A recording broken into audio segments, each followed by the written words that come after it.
Shan Wright is the daughter of the king and passionate holistic nurse coach.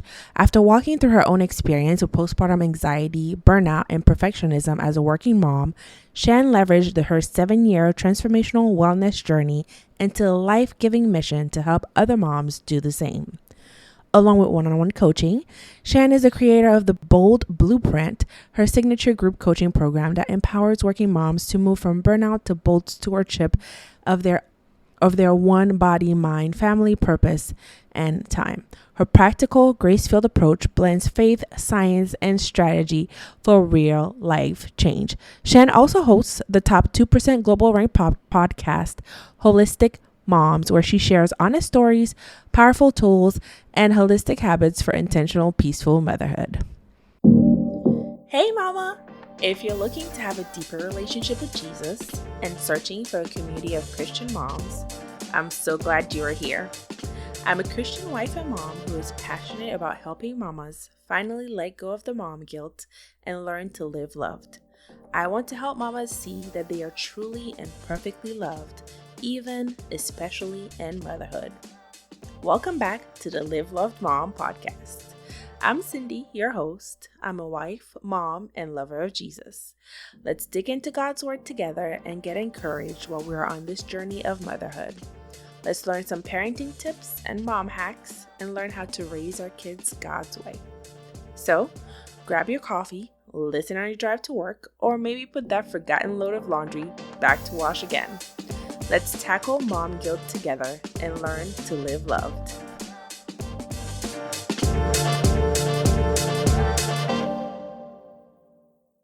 Okay, well, I am so excited to have a guest on the show today. So, Shan, tell us a little bit about yourself.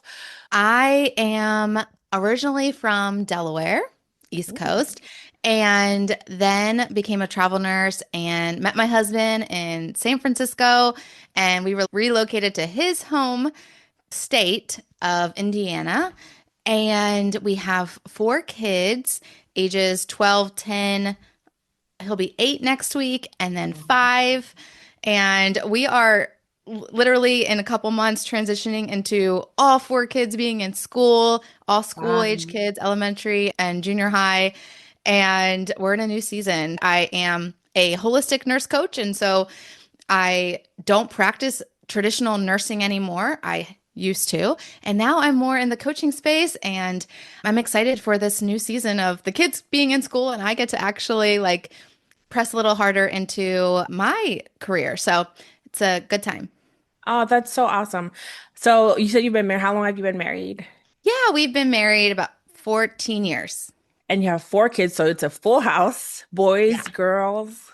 Yeah, my oldest 2 are girls, and then we have 2 boys. So Oh, we built in playmates. They keep each other mm-hmm. entertained, best friends, and it's so fun. Oh, I'm sure. I'm sure. I only have one. He's 7, so I always wonder what that would be like. Because I feel like when you have one, it's like you have to be like the entertainment, the one that plays with them and all that stuff. So that's so fun that they have each other that they can play with. So you said that you're a holistic nurse coach. Tell us what that is, what that entails for the mamas out there that might not even know what that means. Yeah, well, I mean, as a nurse for so long, you know what that is, right? Like you go to school, you get a degree, you're a nurse. You go traditionally into an inpatient setting and you practice how you were taught in school. And Right. then, but there's actually so many ways you can be a nurse. There's so many job opportunities. And I was told that as I was kind of resistant, like not resistant, but I was like, I don't know what I want to go to school for. I wanted to go play sports. I didn't really want to go for a job, a Wow. career.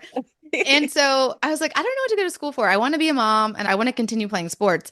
And so I just got all this advice from others to go into healthcare and especially nursing because it's so flexible and you can lay it down at any time and pick Mhm. up motherhood and then transition your job and your hours into how you want and how it fits into your motherhood. And so I was like, oh, that sounds good. I'll do that. Right. So my vision was always as long as I didn't have kids, I would be full time in the hospital and then probably school nursing. I'd be with my kids. But that's not what God had for me. It was 10 years into being a nurse. I had my second kid And I really was trying to still fit in nursing into my life. Mm. And God was like, remember your dream to be a mom and to lay nursing down. And I was like, Yeah. oh, yeah. And so I did, though. It wasn't until years later that God revealed to me through an identity prayer, like, God, who do you say that I am? He Mm. called me a coach. And I was like, okay, coach. There's a lot of coaches out there. And I Yeah. mean, What I'm exactly am I going to coach? Is it sports? I know I'm sport minded. Yeah, Yeah. let's do some sports. So I really didn't know what that meant. And it has been a process of learning what that means for me, Oh, for Shan. It's been a yeah. process of I have a nurse's heart. How do Mhm. I coach and nurse at the same time? Well, little did I know there's actually a whole career path called nurse coaching. And it really is these nurses that are just like me, they want something more soul aligned with how they want to care for a patient Yeah. than taking orders and giving medications and running, patients around the hospital. They really want to care for the holistic person. And that's what you get to do, especially in your own private practice. As a holistic nurse coach, I'm looking at someone's holistic wellness and I'm helping them on their journey wherever they are. They could be at the Yeah. beginning of the journey, middle, and wherever they are in their Right. holistic wellness journey to take that next step in finding shalom and finding wellness and finding whole wellness Mm. and putting all the pieces together. We're all connected and helping them see. So it's through a coaching process of conversations and Right. coach client. I do have a group coaching program that I've also incorporated, but really just one on one having this conversation and helping someone coming Yeah. alongside of them on the journey and really walking each step as long as they have me. It's a mutual relationship. And it is like you picture a coach in sports. Like, here, do this because I've seen this work and coaching someone along the way and helping them. You're not pushing them, you're not forcing them, you're not their boss, you don't tell them what to do. You just Um, really yeah. encourage and support. And so that's it in a nutshell. Yeah, no, I love that because I think for me, I do have a background in healthcare as well. I've been a nurse for about 13 years now, but I do feel like my core values kind of shifted, Yeah. and they weren't really aligned with the way the healthcare system is set up. I was more aligned with the holistic side, which is whole body, more Yeah. natural, Hmm. preventative, things like that. So I can totally relate with that. So, as a holistic health coach, how do you help mamas that are feeling burnt out or Yeah. things like that? Yeah. My heart really is for the person that I was. My story is that when I was a nurse, and a mom, but even before I became a mom, as a nurse, I was burnt out because my soul did not align with what I was doing. I was more natural and preventative mindset and let's stop the bleeding before it starts. Mm, Let's not put band-aids on everything. Let's get to the root cause. And right. that was hard to do. And so I always had this tension inside of me. And that actually brought me to a place of burnout. Mm, And so my heart now is to, I really care for any caregiver, which moms in general are caregivers, but, right. I can very real in a real way talk to the person that I was in nursing, in healthcare, Right. and they're helping people all the time, caring for people all the time, sacrificing a lot of themselves. And then they end up in this place of burnout, whether it's because they pour out all day at work and then they pour out all day at home and then there's no time left for them. Whatever it is, I care for that person who their heart is always giving and always helping. And they put themselves on the back burner and it lands them in this place of burnout. And they are like, I don't know how I got here and I'm stuck. I don't know how to get out. And this is just, I feel like this is my life. It's like, they're given this calling to help others and they kind of Right. resent it. Like, Yeah. I'm in this place and I know I'm made to be a nurse. I know I'm made to help people and be a caretaker and caregiver, but I don't like who I am now. I don't like that I feel this way inside.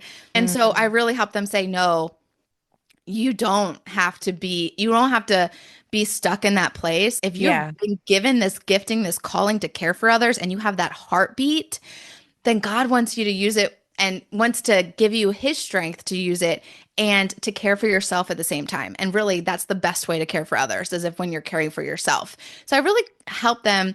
Where is your stress that you're feeling in? Well, we all have stress, right? So Right. where is this stress coming from, and where is it rooted?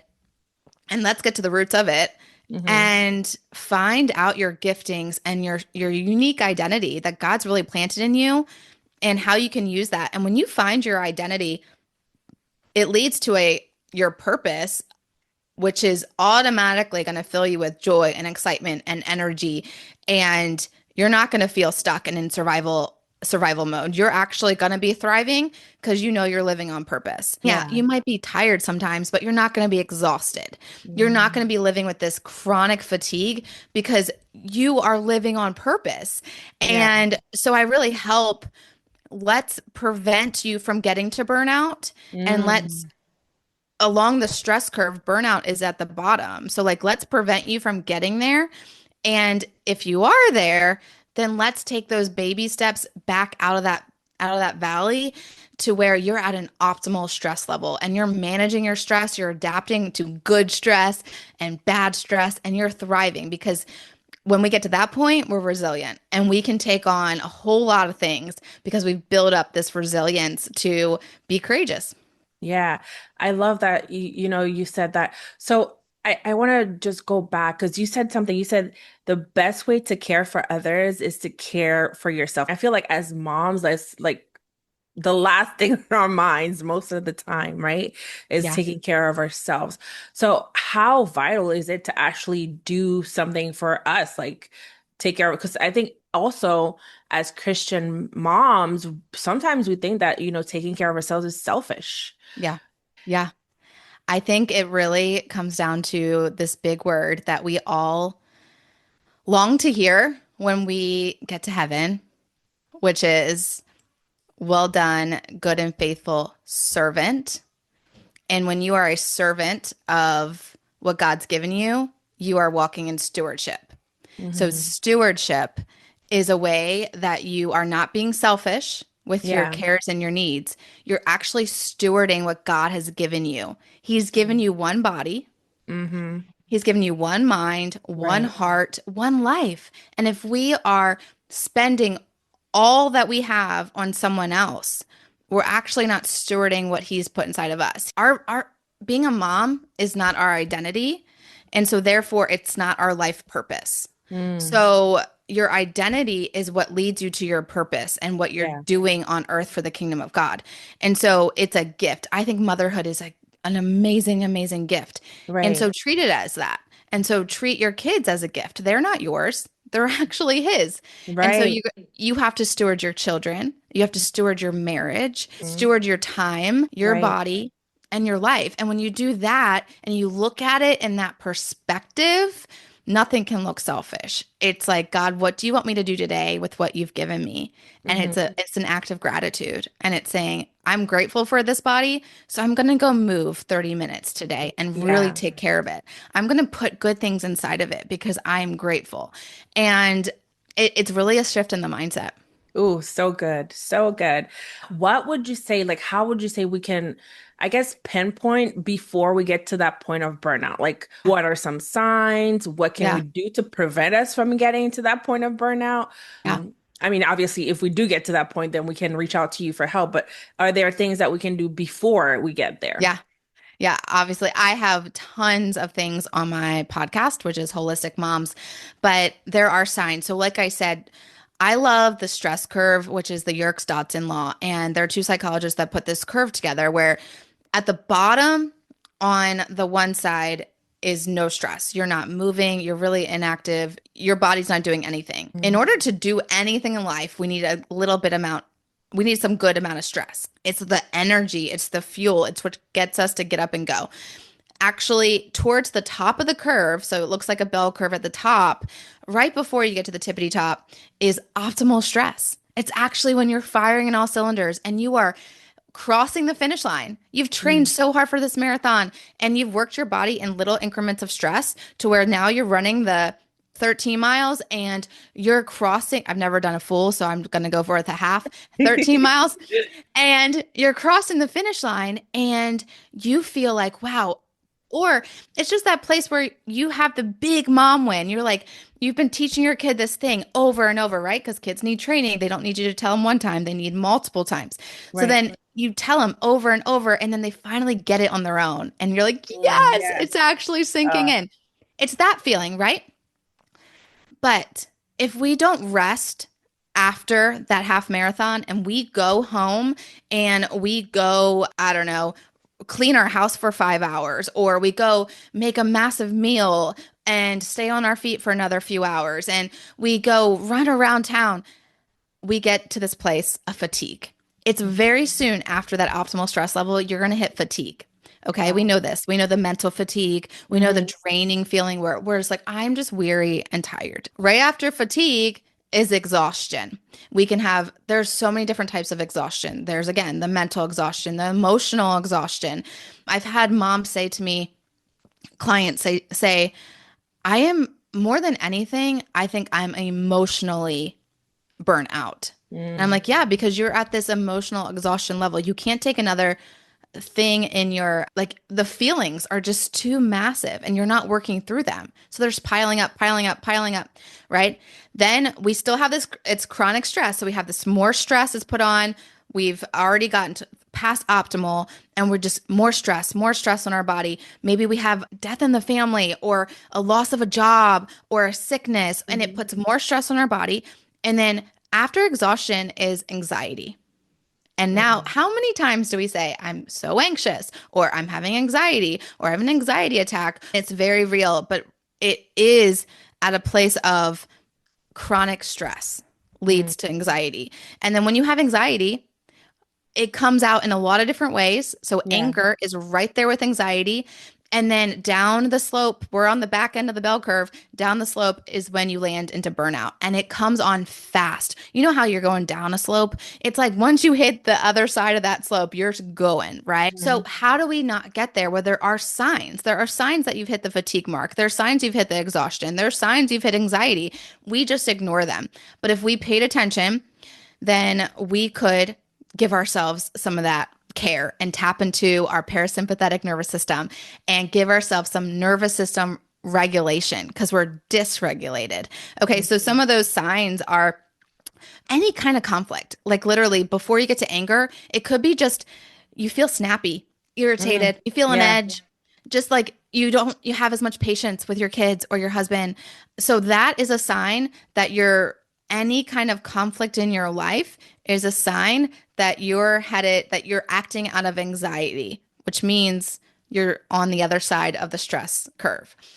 If you have any kind of avoidance, so it could be extreme avoidance, as in full on ignorance, or it could be just a little bit of distancing or ignoring certain conversations, certain Mhm. topics.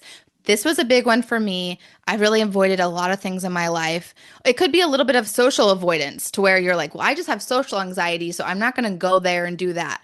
Well, we really can't segment ourselves. We're a holistic being. So, therefore, and this is what I did. This is why I can say this. I was like, a lot of social anxiety as a kid, and then test anxiety as a college kid.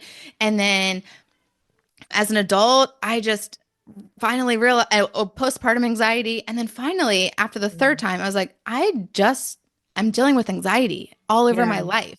Wow. And so anyway, I avoided is what I did. And I avoided, honestly, this is a little story. I avoided finances for 12 years of my marriage because I had financial anxiety. Mm. And not that we and my husband dealt with money so well. And I was like, I will just let him deal with it. Yeah.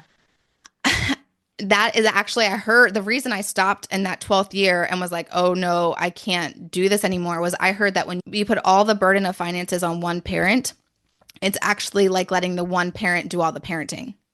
It's that Mm. much of a burden.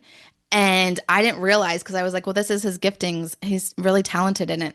And it's Right. like not secretly, but quietly, there was a resentment building that I wasn't even asking about money or knowing anything about our finances. And every time he tried to bring it up, I would avoid the conversation. Mhm. So I had to face that head on, and it came from childhood, right? A lot of our stress comes from Yeah, first formation in a our lot of, life, yeah. and a lot of our anxiety is rooted in our first formation, which for me, it was 1000% situations in childhood that led to this financial anxiety, even as an adult. And Mhm. you can't go through life without paying attention to money. You just can't. I mean, it's So, a necessity, so we kind of have to use it and know about it. yeah, I'm going to give you two more signs of you're headed towards burnout. Another one is, well, these are two in one, is over or under functioning, which this is where a lot of our moms land, I think. We Mm. over function. We try to over Do care all for the our things. helicopter parent. Like, let Hmm. me do everything for my kid. And that's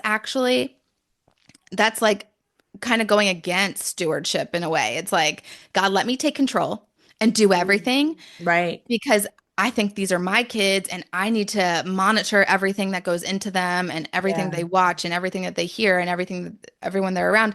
It's about control. And when we're doing that, we really are trying to function in the best ways and be like really good, but it actually turns into anxiety. It's like you want to be a good mom so bad that it turns Hmm. into this place of over functioning and into anxiety. And then under functioning. And this happens, a kind of like, well, this might happen more in a work setting. Like, I'm not going to do that. I'm going to more like kind of ignoring as well, or kind of annoyed and mad. So I just won't do my best because they don't care anyway, or something like that. And Mm. it's like, really, it comes from this place of I'm not getting the approval I want. I'm not pleasing as I want. So I'm just going to not perform as well.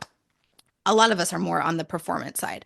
And then the last one's projecting, where we project everyone else has an issue but us. Everyone else has anxiety but us. Everyone else is being snappy, or why did you say that like that? Or why are you so irritated? Or the kids are always disrespectful. It's like, okay, if everyone else has a problem, then you might have a problem. So take a look at yourself Yeah. and really self-reflect and be aware of what comes out of your mouth and your feelings and say, am I feeling something in this situation or is it just the other Mm. person? So those are Yeah. some signs that you're headed to burnout. Yeah. So would you say that that's different than actually being in burnout? And what would be the difference? Like, how would I know, okay, I'm in burnout now? Like, I've passed that pre-stage and I'm definitely in the thick of it. Yeah, it's so interesting because for so long, I didn't know if I was in burnout or not. Mm. And I would always be like, well, am I? And this was for even when I was having postpartum anxiety. I was like, do I have anxiety? And I don't think there's a true line that you cross that you are in burnout. But when you have several of these signs and symptoms, you know how, like, if you have an infection, you might have like five of the 10 symptoms or signs, but you might not have all of them, but you still have the infection. It's kind of how it Right. is with burnout. Like, you might not have everything the same as someone else, but you are feeling a certain way. And so only you know how you feel. If you're Mm. feeling a lack of just energy for life, you're feeling a lack of, it could even be just a lack of joy. Like, you're like not appreciating and grateful for the things that you have, Yeah. and that leads to, again, being anxious about them, being needing to have take control, then you could be in burnout for you. Mm. And so really there's not like, I don't think there's a true line that you cross, but I have heard people say this where I I am, so they're a nurse and they're a mom. Right. I'm not a nurse in burnout. I'm just a burnout at mom. Like, at home, I feel burnout, but Got you. at work, I love Ah, going to work. good. I love that Right. time away from my kids. If you're feeling Mm. anything of like, ugh, I just can't do this another day. You wake Uh, up and you feel, I got to do this again. You feel tired and weary and exhausted, then you it goes across the board. It doesn't go for just at work and for yeah, at it's not home. compartmentalized where it's just Yeah, one. you could be in burnout. Even if it actually, for me, it's like, I don't care if there's, what I came to realize for myself is like, I don't care if I'm in burnout or if I'm headed there. I can't go on feeling this way. this Right. stuck feeling, the survival mode Mm. feeling. Like, Yeah. I just don't like this kind of life. I don't think this is the life God called abundant life, which he Right. promised us. He Exactly. promises peace, and this doesn't feel like peace. So if anything is against the life that he has promised and you're seeking, then and you want to, walk out with him, walk this life journey with him, then you're headed to burnout or you're in there and it doesn't matter if you're on the journey to burnout or you're there. Let's Right. turn around and go back the other Exactly. way. Yeah, no, I love that. Thank you so much, Shan. I think those are some great, points, especially for us moms. I think sometimes we think, yes, I'm having a hard time at home or I'm having a hard time at work, right? And we just think it's just that specific space that's the problem, but Yeah. maybe it's not. Maybe it's like you said, it's a holistic thing. So maybe we need to look at everything and Yeah. really assess the situation. So I Yeah. love that. Thank you so much, Shan. And before you go, I just want to ask, because I ask all my guests, if you would just share a little bit of your testimony, how you got to know the Lord and, what difference he's made in your life. Yeah, yeah. So I grew up in a Christian home and went to church as I was out of the womb and was always in church. And I went to Christian school my whole life. So all growing up, I was in Christian school. Even through college, I chose a Christian university. Wow. But it was when I was still young. I was 6. I'm like, wow, that's so young now. But I was 6 and I really came to understanding of God being my creator and Yeah. my Jesus being my savior. Knew that I didn't want to do this life without God. So my personal relationship started with God when I was 6. And but of course it's been a journey. I attended Christian school even in college, but that is when you all kind of explore and go your own way, make your own decisions. And I didn't make some really wise decisions around college age, but yeah, God never let go and I never really let go. I just was in that really anxious spot, really anxious in life, and a lot of chaos in my childhood and growing up years. But I knew like God was the one stable thing, the strong foundation. And Yeah. so even though sometimes everything seemed shaky, I knew I Right. could stand on him. Worship was one of the things that always brought me back. Worship and prayer were always constants in my life, no matter where I was. Yeah. And then as a young adult, really found my own faith. And even though I went to Christian school my whole life, some of those, like, even though it felt like my own faith, it was still very easily provided for me. Like, you had to go to chapel. You had to, all your friends are going to church on Sunday morning in college. So you all go together as a group. But it was as a young adult, especially as a travel nurse, like I'm out on my own in a new state. I don't know any churches in the area, but to find a church, to go myself, to make that effort, it was like, this is what my own relationship looks like. And I kind of let go a little bit more of legalism in that time and really leaned into grace and Mm. love and what God really has for us. And yeah, met my husband, which he actually has a very similar faith story to me. And so that was crazy. And really, we kind of grew a lot together as young adults. And then in motherhood, that you enter that journey and you realize, like, I need God. Oh, I don't yeah. know how moms do it without God. I'm I like, I honestly don't know how anyone does life without God. exactly. How do you deal with grief and all of these things when you don't have the Lord? I thank you so much for sharing that. I love that you said that on your journey, things were provided to you automatically, but you got to a point in your life where you were like, okay, now I have to really go out there and seek the place to worship Yeah. and connect with other Yeah. believers. And yeah, I think we all have, a different path that we take, and the Lord has been faithful to you like he always. Yeah. So thank you so Yeah. much for sharing that with us. Yeah. And thank you for being on the podcast. I really appreciate it. Can you tell Yeah. us how we can reach you Yeah. and all the things? So, podcast is Holistic Moms, and I like to hang out there best. I do have, as we talked about stress and burnout today, I do have 2 really great freebies. So, one is just a short little quiz. So, I know we all like quizzes, and it's, Am I in burnout? quiz for the caregiver. And so if you've been wondering this, I know I kind of answered it today, but really on the quiz, you after your results come, you will find a place where it says, not yet, no, you're doing great. How to stay there. Yeah. And then you are headed there, and then ways to help you not land there. And then sadly, yes. And like what to do to get out. And so I give very practical, real ways. And one of those ways is my other freebie, which is a stress assessment call. It's a free call with me as a coach, and you get to sit down with me and we go through your stress. And like I said, we all carry stress. And so we look at your holistic life. Where's your stress? And we really do an assessment.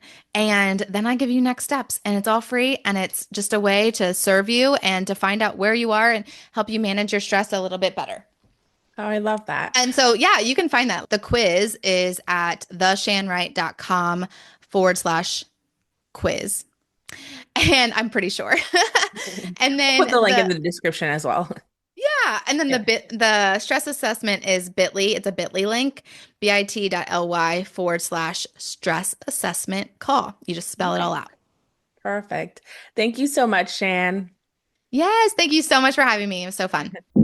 Thank you for listening to today's episode. I pray that it has blessed you in some way. If you found value in this episode, or you know a mama who could use some encouragement, please be sure to share the episode with them. Would you take just a few minutes to leave a review on Apple Podcasts?